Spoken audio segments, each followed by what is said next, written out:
लेकिन आज हम सब माँ बाप का छोड़े बैठे हैं, पीर साहब का याद करे बैठे हैं। पीर साहब का खुश कह लो बजानो जन्नत मिलेगी। पीर के बारे में कुरान में एको जगह नहीं लिखा है, एक जगह भी नहीं लिखा है कि पीर साहब की खिदमत करो। अब अब्बा अम्मा के बारे में 17 जगह लिखा है। हम 17 को छोड़कर जिसके बारे में लिखा नहीं उसके पीछे पड़े। और पीर भी ऐसे ऐसे आजकल अल्लाह रहम करे कि कहा थे बस जौन कुछ है पीरे साहब। एक पीर साहब हमका रतलाम वाले है तकरीर कह रहे, रतलाम कितनी दूर है रतलाम। वहाँ गए तो जब चले तकरीर करे तो हमसे कहा थे मौलाना साहब आज आपको यही बोलना है कि जो कुछ है वो पीर साहब है, जो कुछ है पीर है। तो फिर हम तकरीर में हमको चिढ़ हो गई, हालांकि हमको दूसरा सोच के गए थे। तो हमने कहा जो कुछ है तुम्हारे लिए अल्लाह रसूल के बाद माँ बाप है, जो कुछ है तुम्हारे लिए माँ बाप है। माँ बाप को राजी करो खुदा राजी हो जाएगा। हदीस पाक में हुजूर फरमाते रज़ाउर रब्बे फी रज़ाइल वालिदैन, तुम्हारे रब की खुशी तुम्हारे माँ बाप की खुशी में है। माँ बाप खुश तो खुदा खुश। जब हम तकरीर के चलें तो नजराना छोड़ दो किराओ नहीं दिन पीर साहब, इतना गुस्सा आएगा। पीर साहब जो कुछ आजकल पीर आते हैं हमारे तुम्हारे लिए नहीं, सब नहीं इल्ला माशाअल्लाह, अब भी अल्लाह वाले हैं। बिलगिराम शरीफ के पीर साहब को देख लो, मसौली शरीफ के पीर साहब को देख लो, मारहरा देखो के चौचा देखो, बरेली देखो, अब भी माशाअल्लाह हक परस्त हैं, लेकिन अक्सर दज्जाल तहरत। एक पीर साहब एक गांव में यहाँ पहुंचे तो एक आदमी मुरीद हो गया।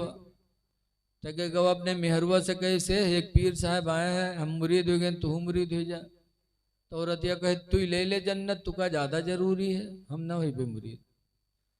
तो नहीं बोला, लेकिन हम मुरीद हो गया, मोहब्बत हो गया, तो पीर साहब के दावत लिहिस। तो पीर साहब जब आए तो उनके लिए सऊदिया के कंबल बिछाई बैठे खाते। अब वो इंतजाम करे लग और पीर साहब सऊदी वाले कंबल के यहाँ टोई टोई देखे इसे, कहे बहुत मुलायम है, बहुत बढ़िया लागत है, बड़ा मोटा, कहाँ से ला रहा हो, कत्ते मिलत है। तो मुरीद जान गया कि हमारे पीर साहब का अच्छा लगा। वो कहे हजरत जब खाना खाए चले तो बस मुरीद उठाओ कंबलवा का तहाए के पीर साहब का कंधा रख दिए। पीर साहब कंधियाई ले गए, तनको हया शर्म नहीं कि पीर हो गए थे कंबल ला दे जाए थे। कुछ दिन के बाद फिर दावत ली। जब फिर आए पीर साहब तो औरतिया बहुत परेशान के, हाय लाई पीरवा आवत है तो खानों खाते सामानों लेके जाते, लेकिन औरतिया के बस चले ही नहीं। फिर पीर साहब बैठे, घर में इंतजाम हो और पीर साहब चौरन में रुके, घर में ताके कौनो सामान बढ़िया। तो एक बक्सा नजर आवा तो गए का बक्सवक चादर दबाए दबाए देखे, कहा बहुत मोटी चादर है कि बहुत अच्छा बक्सा, कहाँ से ला रहा हो, कत्तेक मिला रहा है। वो जाएंगे हमरे पीर साहब का बक्सा पसंद आएगा। जब पीर साहब खाना खाए चले बक्सवा उठवाए दी, पीर साहब मोड़े धई ली, बताओ 4 बई छाके बक्सा, और पीर साहब मोड़े लादे जाए रहे, कोई शर्म हया नहीं। और अतिया फिर बरबरा का, हाय अल्लाह जब पीरवा आवा तो खानो खाते सामान वो ढोए लिए जाते, कैसे करी। लेकिन अब बेचारी का करे, मर्द के आगे चले नहीं। एक दिन पीर साहब बगैर दावत है के ढपकत पहुंच गए, और मर्दवा रहे ने दावत लियो तब तो रहे। जब ये पहुंचे बहुरतिया देखिस बहु के जलाल सवार भवा, हल्ला आवा है फिर लेके जाए कुछ न कुछ। बहुरतिया के घर में कुछ नहीं ढूंढे पे तो जो पत्थरा से मसाला बांटत रहा है, उसका हमरे उधर लोढ़वा कहा था, आपके यहाँ का कहा था। वो लोढ़वा उठे, लाठी डंडा नहीं पे घर में तो लोढ़वा ही उठे। अब आए के मुहारे में पहुंचे, पीर साहब आए के मार इस पंजा पर, वो पीर साहब पछेल गए। जब पछेले तो डांटेंगे लोढ़वा यहाँ का है पटकत है रे, तो कहे तुमका कोटे खाती नहीं। तो और पीर साहब घबराने, अब पीर साहब जैसे पछेले वैसे वो मर्दवा आएगा जो मुरीद रहा है, वो आवा तो हजरत लग हाथ बढ़े मुसाफा करे चूमे खाते। अब हजरत हाथ नहीं बढ़ा पछेलते चले जाए, वो हजरत हजरत करो हजरत पछेले। जब नए मुसाफा मिले जानिन की मालूम भी पकड़ा थे कूटे खाते। तो नहीं मिले मुसाफा। वो बेचारा घर में पहुंचा तो कहे सायरे पीर साहब का कुछ कही दिया रहा है का इनका है। इन पीर साहब गुस्सा है कि मुसाफा नहीं मिला तो कुछ कहे है। इन कहा है आए रहा है लोढ़वा उठाए लिए जात रहा है छोड़ लिया है वही गुस्सा है कि हुई है। और लोढ़वा मुहारिम देखे तो बहुत समझ गया कि हाँ एक मतलब छीना छाना भवा ने लोढ़वा मुहारिम का है पर रहा। तो कही हाँ तू हमरे पीर साहब को लोढ़वा नहीं दी है रे लाइयो लोढ़वा। वो उठाई लोढ़वा दौरा कहे से पीर साहब ये पीर। अब जब पीर साहब देखें तो और भागे लागे थे बगैर कूटे न मानी। पीर साहब के गर्दा नहीं मिला वो दिन। तो ऐसे ऐसे दज्जाल पीर टहला करते हैं। ऐ लोगो पीर वो है कि एक निगाह पीर पर मुरीद पर डाल दे तो मुरीद की जिंदगी में इनकलाब पैदा हो जाए। पीर कामिल से मुरीद हो। बिलगिराम शरीफ है हजरत सैयद अवैसे मुस्तफ़ा हैं। एक मौलाना साहब हमारे इलाका के गए रहे मदरसा चलावत हैं गए रहे दुआ करवा और दुआ करवाइन के बाद जब चले लागे मौलाना तो 500 के 4 नोट निकालिन कड़े कड़े हजरत का पकड़ावे लगे। हजरत ने डांट दिया कहा मौलाना पैसा जेब में रखिए और मदरसे का चंदा मत खाया करिए। हजरत ने बरजस्ता से कहा कि मौलाना पैसा जेब में रखो मदरसे का चंदा मत खाया करो। और मौलाना खात पियत रहे जैसे घर वैसे मदरसा बनाए रहा। मौलाना के पैर के नीचे जमीन निकल गई। वो बताने लगे हम लोगों से कि हमें तो रोंगटे खड़े हो गए कि सैयद साहब को कैसे पता चल गया कि हम मदरसे का चंदा खाते हैं और हमारे हाथ का पैसा भी नहीं लिया। तो ऐसे ऐसे पीरे कामिल आज भी दुनिया में मौजूद है। हम लोग हुए तो 2000 पावर है तो और दुआ दी थी ताकि और एक को निकाल के दे दे। लेकिन जो अल्लाह वाले हैं उनकी निगाह दिल पर होती है। इसीलिए लोगों पीर तलाश करो पीरे कामिल से मुरीद हो। ना शुक्री होती तकफुर न लसीरा तुम शौहरों की ना शुक्री करती हो। जिंदगी भर बात ना करो औरतों से गुजारिश है चुपचाप रहें। अल्लाह जाने जहां बैठे थे फुसफुस पता नहीं क्या कहा करता। ये हमारी माँ बहनों की फितरत में दाखिल है जहां रही हैं वहां चुप न रही। पता नहीं अपन सुनावे आई है कि सुने आई है। तो वैसे जैसे 3 आदमी झगड़ा करत रहा एक मुसाफिर पहुंचा तो कहे काहे झगड़ा कर तो भैया। तो तीनों कहीं हमारे लोगन झगड़ा इस मामले में यहाँ है कि हम तीनों आदमी का दावा है कि सबसे बड़े झूठे हम कहते हम ज़्यादा झूठ बोल रहे थे। कहते यूँ ज़्यादा झूठ बोले तो कहते नहीं हम ज़्यादा झूठ बोल रहे थे। झगड़ा इसी बात का कि सबसे बड़ा झूठा है कौन। तो मुसाफिर ने कहा भाई तुम लोग अपना झूठ बयान करो तो हम बता देंगे सबसे बड़ा झूठा कौन है। तो एक झूठा बयान की कि आज मैंने देखा कि एक चील हाथी को अपने पंजे में दबाए उड़ती जा रही थी। तो कही कोई बड़ा झूठ नहीं है। हो सकता है तुम्हारी आंख गड़बड़ रही हो जिसकी वजह से चील मुर्गी का बच्चा दबाया जा रहा हो तुमको देखने में हाथी लगा हो। जैसे बहुत से ऐचा तानी होते ना तो एक का दुई देखा ऐसा कोई बड़ा झूठ नहीं। दूसरे पूछा तुम बताओ आज मैं पहले आसमान पे गया दूसरे पे गया तीसरे पे गया 4 आसमान टहल के आया। तो उसने कहा भी कोई झूठ नहीं है। हो सकता है तुमने ख्वाब देखा हो उसी को सच समझ लिया। ये कोई बड़ा झूठ नहीं। तीसरे से पूछा तुम बताओ तुम्हारा झूठ क्या है। तो तीसरे ने कहा मैंने देखा कि 8-10 औरतें एक जगह बैठी थीं और सब चुपचाप थी कुछ भी नहीं बोलती थी। तो कहे सबसे बड़ा झूठा तुम ही हो। ऐसा कहाँ हो सकता। ऐसा हो ही नहीं सकता कि औरतें एक जगह बैठे चुपचाप रहें।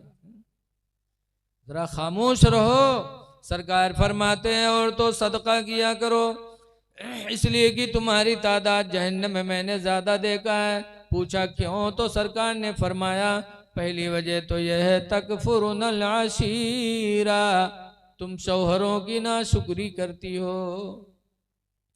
जिंदगी भर इनकी बात मानो यक्कम चूक गयो फौरन कहें तुम जिंदगी भर जलाए। ये नाशुक्री इनको जहन्नम में लेके जाएगी। और दूसरे नंबर पर फरमाया वतकस्सुरुनल लअना, और दूसरी वजह है कि तुम लोग बद्दुआएं ज्यादा करती हो जिसकी बुनियाद पे जहन्नम में जाओगी। पता चला कि सबसे अच्छी औरत वो है जो अपने शौहर की फर्मा बरदारी करे। तो ऐ मेरे दीनी भाइयों, आज हम इस जलसे में आए हैं। मैंने बताया कि अल्लाह ने इसीलिए पैदा किया कि हमारा तुम्हारा इम्तिहान ले ले कि हम में तुम में अच्छा कौन है। एहसान की बात आ गई, गरीब नवाज का एहसान है, मोहसिन का एहसान मानो। ऐसे एक बात और सुनो, हजरत उमर रदी अल्लाह ताला अन्हु कहा करते थे कि औरतों का एहसान मर्दों पर है, और एक नहीं 5 एहसानात हजरत उमर ने गिनाए थे कि एक औरत का मर्द के ऊपर 5 एहसान है। कब? एक साहब गए थे, उनकी बीवी से बनती नहीं थी, तो हजरत उमर के यहाँ शिकायत करने गए थे, अमीरुल मोमिनीन थे। जब गए शिकायत करने, दरवाजे पर पहुंचे तो कुछ आवाज सुनी, तो कान लगा के सुनने लगे। तो क्या सुनते हैं कि हजरत उमर के घर में मियाँ बीवी में तू मैं हो रही। हजरत उमर कम बोलते हैं, उनकी बीवी खूब बोलती जाती है। तो वो आदमी जो शिकायत करे अगर अपनी बीवी के रू जब सुनी तो कहे अल्लाह तेरा शुक्र है, हमारे घर में तो फिर आफियत है, अमीरुल मोमिनीन के घर में तो बड़ी आफत है।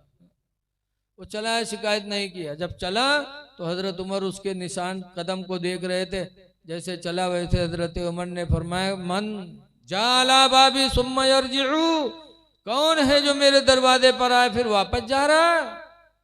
वो रुक गया। हजरत उमर ने दरवाजा खोला, पूछा कैसे आना हुआ। अमीरुल मोमिनीन अपनी बीवी की शिकायत लेके आया था, लेकिन आपके यहाँ देखा कि हमारे घर से ज्यादा मामला आप ही के यहाँ है, इसलिए मैंने सब्र किया और मैं वापस जा रहा था। तो हजरत उमर ने फरमाया सुनो, औरत के 5 एहसानात है मर्दों पर। पहला एहसान कि 9 महीना तक पेट में औलाद को महफूज रखती है। दूसरा एहसान 2 साल तक सीने का दूध मुफ्त में पिलाती है। तीसरा एहसान औरत की वजह से हमारी निगाहें गुनाहों से बचती हैं। चौथा एहसान इनकी वजह से हमारा घर मिसले जन्नत बना रहता है। पांचवा एहसान ये हमारे औलाद की परवरिश करती हैं। तो जब इतना एहसान इनका हमारे ऊपर है तो इनकी बातों के सुनने में हमारा क्या बिगड़ जाता। लिहाजा है लोगों, ये ना सोचो कि हमारा एहसान औरत पर हम कमा के खिलाते हैं। एहसान औरतों का है कि वो हम पर एहसान करती। रसूलुल्लाह ने भी एहसान माना है। चूंकि मोहसिन की बात आ गई इसलिए मैंने इसको भी जिक्र कर दिया। सरकार ने भी एहसान माना अपनी बीवी खदीजा का।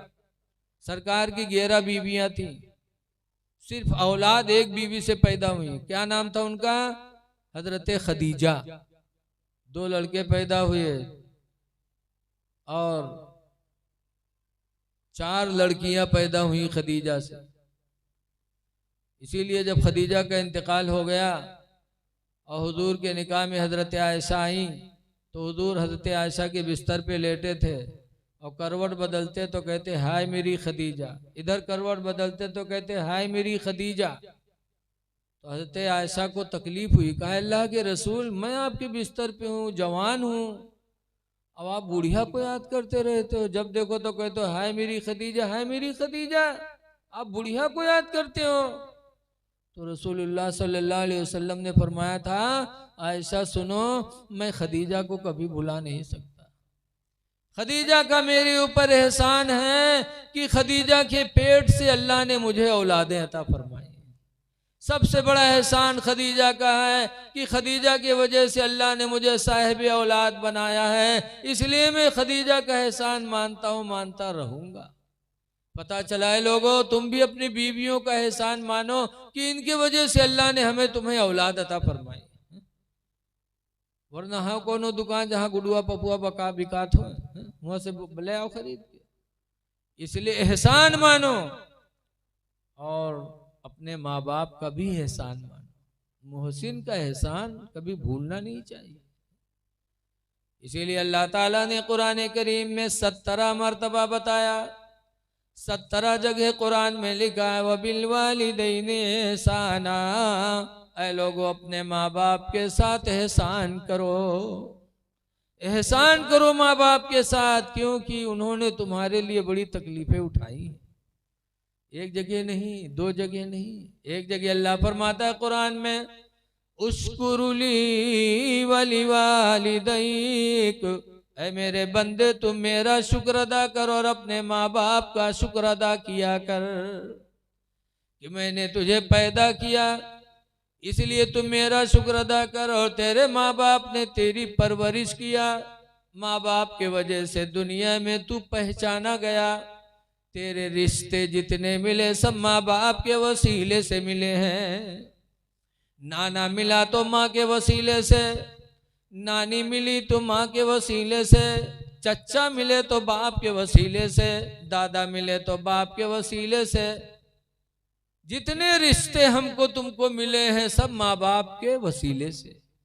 इसीलिए अल्लाह कहता है कि तुम मेरा शुक्र अदा करो कि मैंने तुम्हें पैदा किया और दुनिया में तुम्हें रिश्ते मिले, दुनिया में तुम पहचाने गए, तुम्हारी नस्ल, तुम नस्ल के जरिए भी पहचाने गए।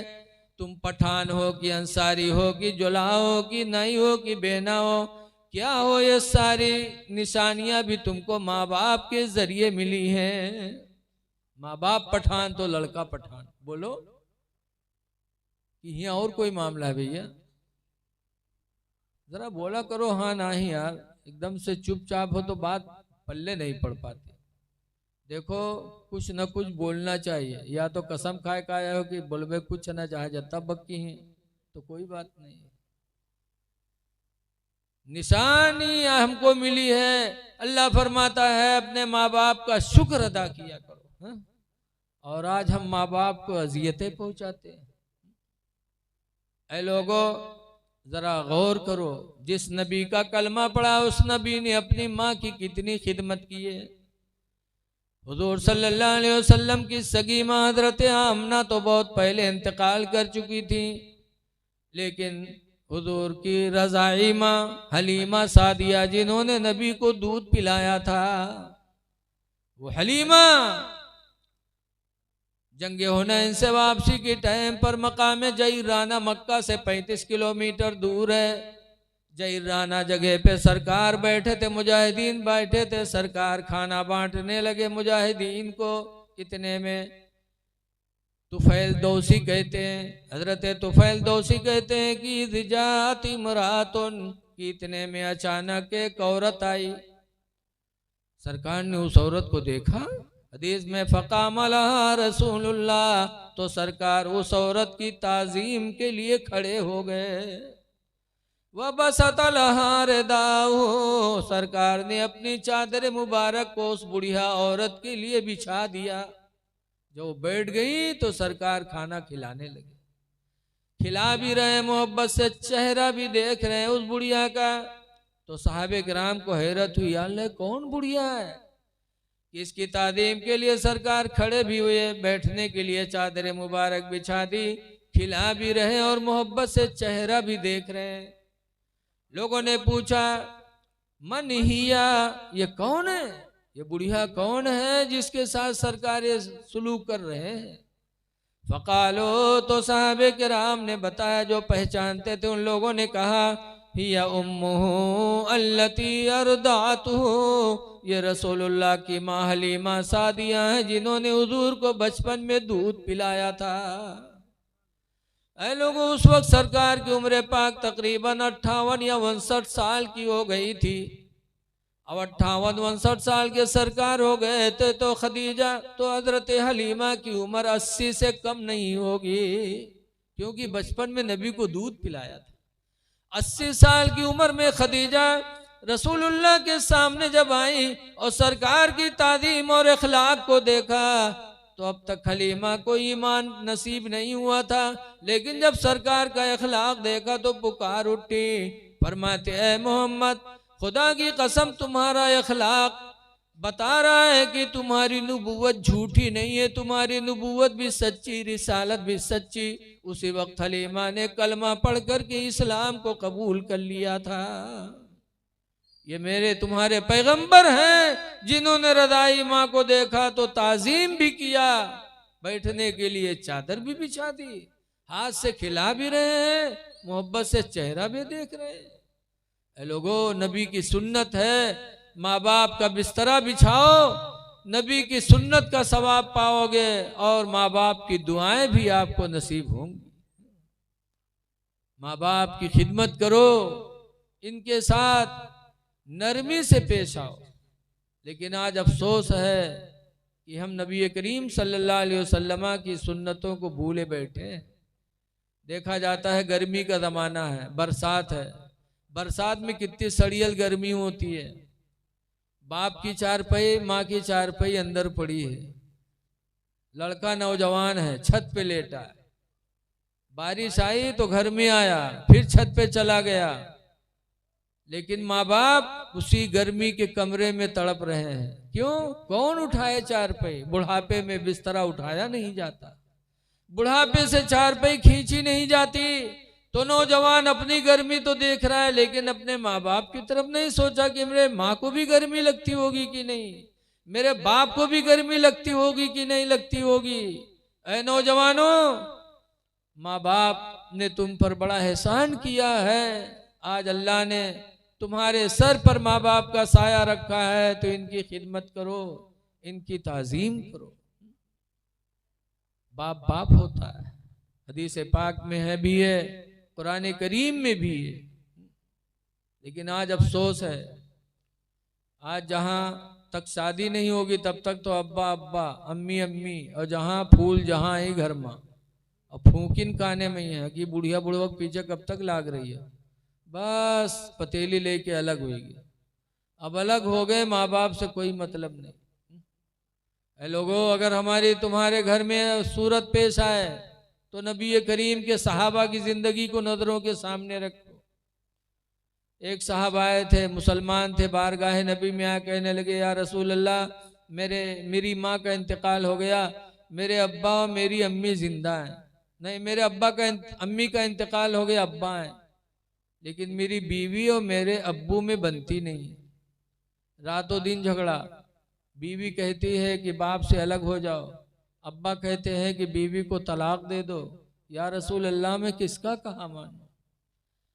अब्बा की तरफ जाऊं कि बीवी की तरफ जाऊं, मैं क्या करूं? तो सरकार ने जवाब दिया था, इन्ना बन अबवाबुल जन्ना।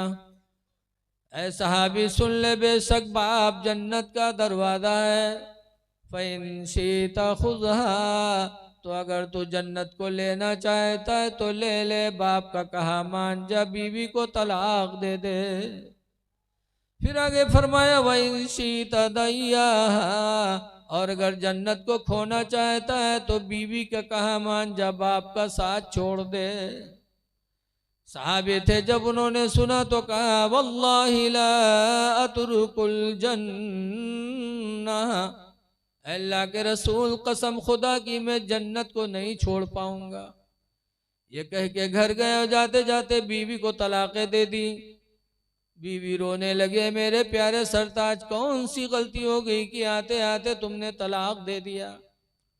तो उस सहाबी मुसलमान ने जवाब दिया था, मेरी बीवी सुन ले, मैंने तुझे छोड़ा है तो तेरे बदले में दूसरी बीवी मुझे मिलेगी, उसे छोड़ूंगा तो तीसरी बीवी मिलेगी, बीवी के बदले में बीवी तो मैं पा जाऊंगा, लेकिन अगर बाप को छोड़ दूंगा तो खुदा की कसम कयामत तक बाप के बदले में दूसरा बाप नहीं पाऊंगा।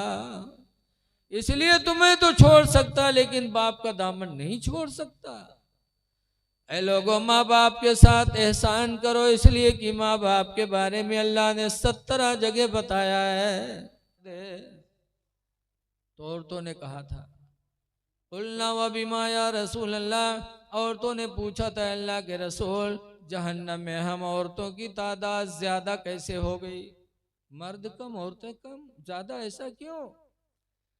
तो अल्लाह के नबी ने फरमाया था उसकी कुछ वजह है।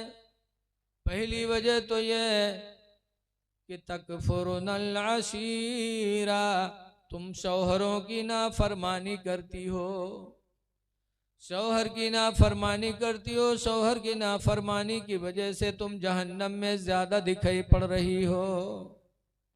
शौहर की नाफरमानी हमारी माँ बहनों के लिए जहन्नम में जाने का सबब है। लिहाजा खुश नसीब है औरत जो अपने शौहर की फरमा बरदारी करे।